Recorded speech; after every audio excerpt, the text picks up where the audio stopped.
Have you ever shared something deeply personal with a man, thinking it would bring you closer only to feel regret or embarrassment afterward?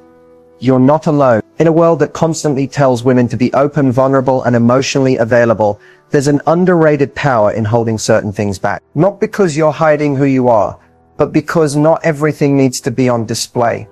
Privacy isn't about secrecy. It's about protection. It's about owning your story, knowing when to speak, and when silence speaks louder. What most women don't realize is that men are wired differently when it comes to emotional information. Some things, once said, can shift how they view you, not always in your favor. It doesn't mean he's bad or manipulative. It just means certain truths hit differently, especially when shared too soon or without intention. This video is about helping you reclaim your emotional leverage. You'll learn how preserving a bit of mystery not only keeps you in control, but also commands more respect and long-term attraction. You'll start seeing privacy not as a wall, but as a boundary that honors your value. So before you bare your entire soul to someone who hasn't earned that level of access, let's talk about the 5 critical things women should never reveal to a man. What you don't say can be just as powerful as what you do, and in some cases, even more. Let's get into it. Let's start with the very first thing you should never share with a man: your deepest insecurities about yourself, especially the ones you haven't fully made peace with yet. We're not talking about healthy vulnerability or sharing emotions in a stable, trusting relationship. We're talking about the raw, unresolved, deeply personal narratives you carry. The ones that stem from trauma, comparison, shame, or fear, and putting them on the table too early or too openly. Here's the truth. When you give someone the blueprint to your emotional weak spots before you fully process them yourself, you risk 2 things. First, you hand over emotional power without knowing if it will be respected. Second, you unconsciously train that person to see you through your wounds instead of beyond them. Men in particular may not know what to do with that kind of information. While a good man might offer compassion, many, especially early in a relationship, will start to frame you around what you've revealed. You say, "I've always struggled with my body." And even if he never says it out loud, he begins to associate you with insecurity, not confidence. You say, "I have trust issues because my ex cheated." And he may now walk on eggshells, or worse, see an opportunity to manipulate that fear. Oversharing insecurities too soon can also disturb the balance of attraction. Whether we like it or not, people are drawn to confidence. That doesn't mean you need to pretend to be perfect, but it does mean you should lead with wholeness, not open wounds. You might think that sharing everything early on builds connection. It doesn't. It builds dependency, emotional debt, and expectations the other person didn't ask for. And when you open up too fast, you often create an unspoken pressure. Now that I've told you this, you owe me understanding. That's not a fair exchange when trust hasn't been fully earned yet. And let's talk timing. Because yes, there is a time and place for deep conversations. But early in dating, or even in a new relationship, you're still figuring out who this man is. Can he handle the weight of your truth? Has he shown emotional maturity? Is he someone who holds space, or someone who keeps score? These are things you learn through observation, not oversharing. This doesn't mean you should bottle everything up, but there's power in discernment. It's okay to say, "I've been through things that shaped me, and I'll share more when it feels right." That's not evasive. That's wise. Instead of laying out your most personal struggles in the first few conversations, show how you live despite them. Let your strength be the story, not your struggle. Let him see your resilience, your confidence, your ability to show up and thrive. That's far more magnetic than "here's everything wrong with me, please love me anyway." The right man will respect your boundaries and earn your story piece by piece. And when you do choose to share, it'll be from a place of power, not desperation. Remember this, your insecurity isn't your identity. It's just a chapter in your story, not the whole book. Don't hand over your most delicate pages to someone who hasn't proven they'll read them with care. You don't owe anyone full access to your inner world, just because you feel chemistry or comfort. Save that for the ones who show consistency, not just curiosity, because when you protect your inner world, you keep your self-worth intact. And that's something no man should ever be allowed to dismantle. Let's talk about one of the biggest mistakes women make when they're trying to build trust with a man: oversharing about their past relationships. You might think you're being honest, transparent, and open-hearted when you reveal all the details of what your ex did, how much it hurt, and how you stayed longer than you should have. Maybe you're trying to show him you've learned from your past, or maybe you just want to be understood. But here's the problem. Men aren't interpreting your story the way you think they are. When you talk about your ex, how he cheated, how he lied, how he took advantage of your kindness, you may be trying to communicate your strength or your growth. But in his mind, a few different things can happen, and none of them serve you. First, you risk being unconsciously compared to your ex. You bring him into the room. You invite your new man to analyze your emotional baggage, even if he doesn't say it out loud. He starts wondering, why did she stay so long? Does she have poor judgment? Is she still emotionally attached to this guy? What if she hasn't healed? These are not the questions you want him asking. Not when you're trying to build something new. Second, when you go into detail about your romantic past, you give him a cheat code. You're showing him exactly what hurt you before, what buttons were pushed, and where your soft spots are. Now, a man with good intentions might tread carefully, but a man with the wrong intentions now knows exactly where the cracks are in your emotional armor. That's dangerous. Third, and this is critical, oversharing about your ex can shift the emotional tone of the relationship. Instead of building new memories and shared energy, you're anchoring the present in the pain of the past. And that's how relationships stall before they even begin. He didn't come into your life to be your therapist. If every deep conversation circles back to what someone else did to you, he'll start feeling like he's in a competition with a ghost, and eventually he'll lose interest. There's a huge difference between being honest and being emotionally naked before someone has earned that level of access. You owe him your truth, but not your history in high definition. Now, this doesn't mean you have to pretend you've never loved, lost, or been hurt. Of course not. We've all been through something. But here's the secret. Leave out the details. You can say, I went through something that taught me a lot about what I want and deserve. That's enough. It communicates maturity without dragging your emotional past into your present story. The longer a man focuses on who hurt you before, the less he's able to focus on who he needs to be for you now. And let's be honest, if he starts unloading his ex drama early on, doesn't that feel like a red flag to you? It feels heavy, messy, and like he's not over it. The same standard applies both ways. Emotional self-control is attractive. So remember this. Your past is not a confession you owe anyone. It's a lesson you lived through. It belongs to you, and only you decide what gets shared and when. Let him fall for the woman you are now, not the pain you used to carry. There's power in discretion, elegance in silence, and mystery in saying, I've grown, but the story behind it is mine to tell when the time is right. Because high-value women don't just protect their hearts, they protect their history. Let's talk about one of the most underestimated boundaries in modern dating. Money, specifically, your personal finances. And here's the truth. No matter how close you are, how in love you feel, or how generous the vibe might be, your financial situation is not something a man needs full access to, especially not early on. Now, you might think, well, if we're serious, isn't financial transparency part of building trust? Yes. But that's a long-term conversation. Early in the relationship, and even in some long-term partnerships, revealing too much about your income, debts, savings, or financial habits can shift the dynamic in ways you won't always see coming until it's too late. Let's start with how a man might perceive your financial transparency. If you're doing really well, if you have a great job, investment, savings, and independence, some men will admire it.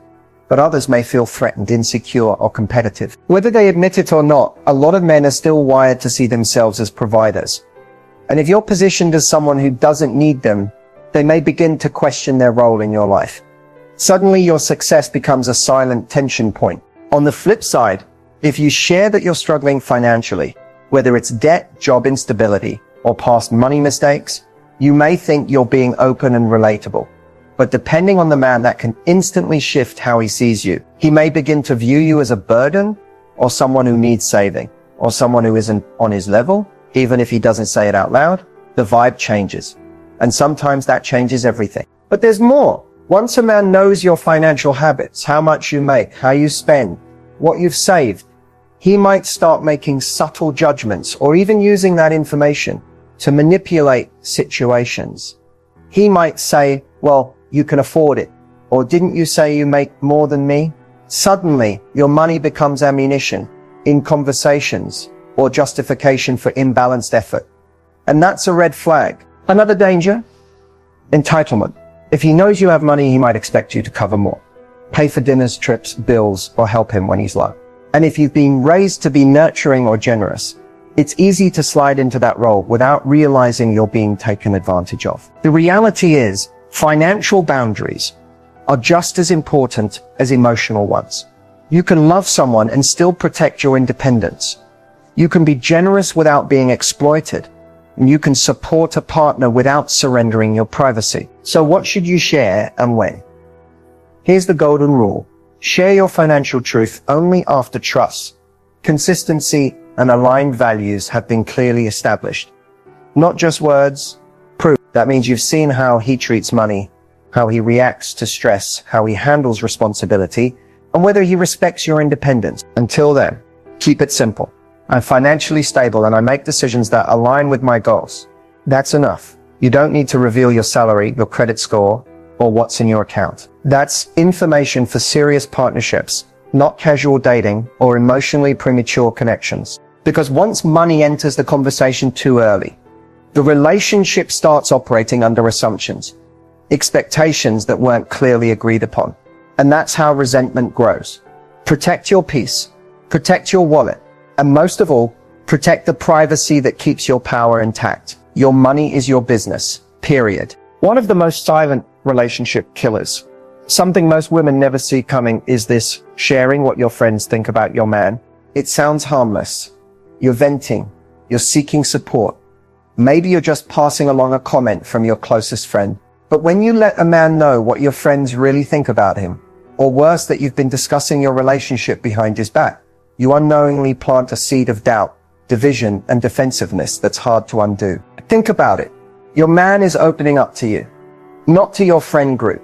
When he shares his struggles, when he's vulnerable, when he makes a mistake, he's trusting you with that space. But if he starts to feel like everything he says or does is going to be analyzed, judged, or ridiculed by people he's never even confided in, you break something sacred, emotional safety. Now let's be real.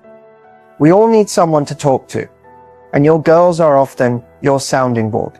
But there's a difference between seeking wisdom and outsourcing your decisions. When every disagreement, every complaint, every flaw he has is being run through the group chat filter, you're not in a relationship with him. You're in a relationship shaped by external opinions, and that's dangerous. Because here's what happens next. Your friends will start forming their own narratives. Maybe they don't like how he talks, or what he does for a living, or the way he handled a disagreement. And the more you vent, the more ammo they collect. So when you're ready to forgive him, they're still holding on to the worst version of him you described and reminding you why you shouldn't. Now you're torn between your heart and their words. Even worse, when you tell him what your friends have said, you put him in a corner. Maybe you think it'll motivate him to do better. Maybe you think it's harmless.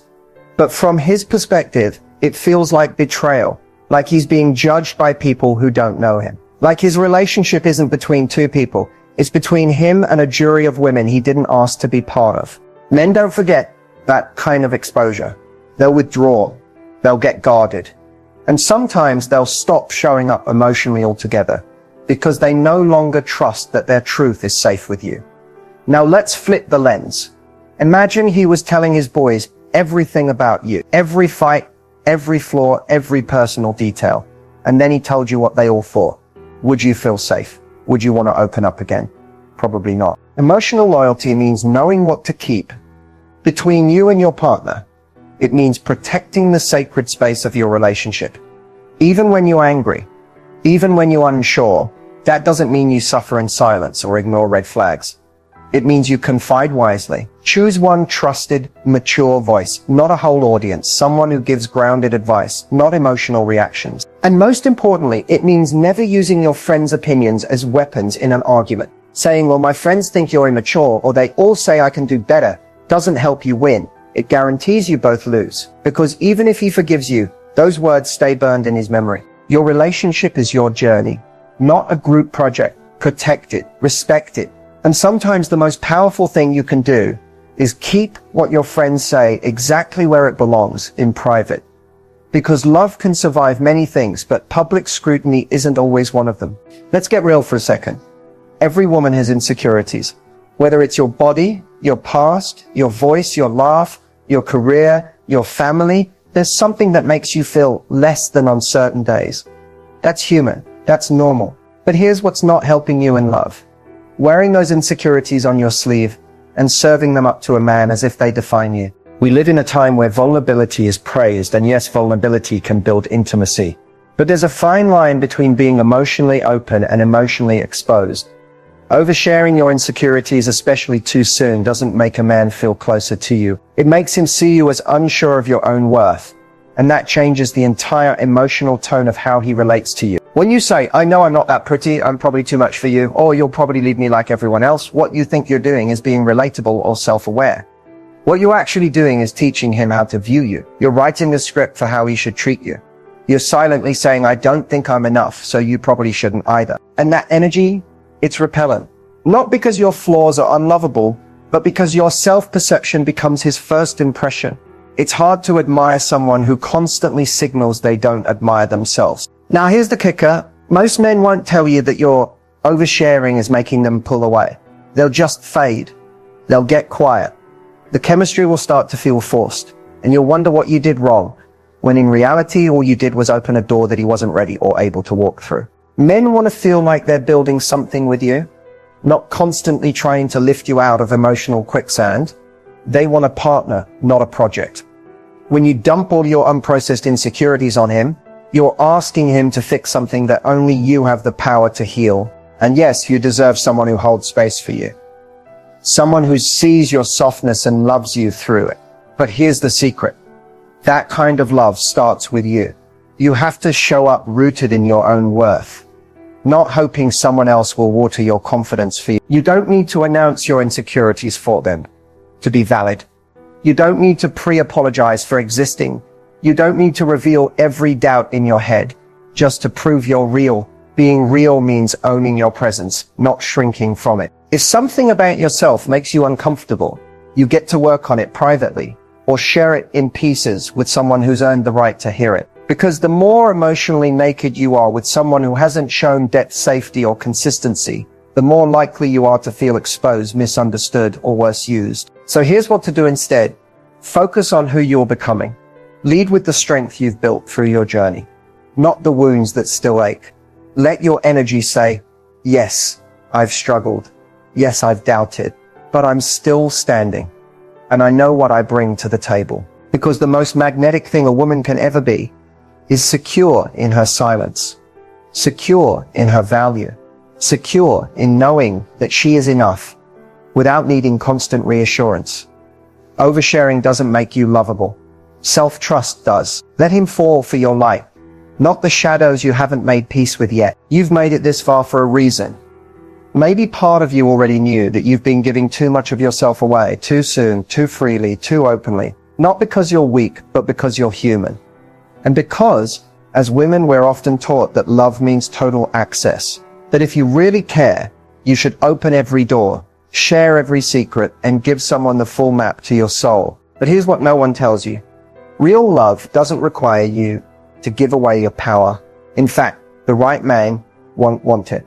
He won't want you to shrink, overshare, or seek his permission to feel valuable. He'll admire the parts of you that remain just out of reach, because mystery invites curiosity and boundaries demand respect. Protecting your power isn't about being guarded or distant.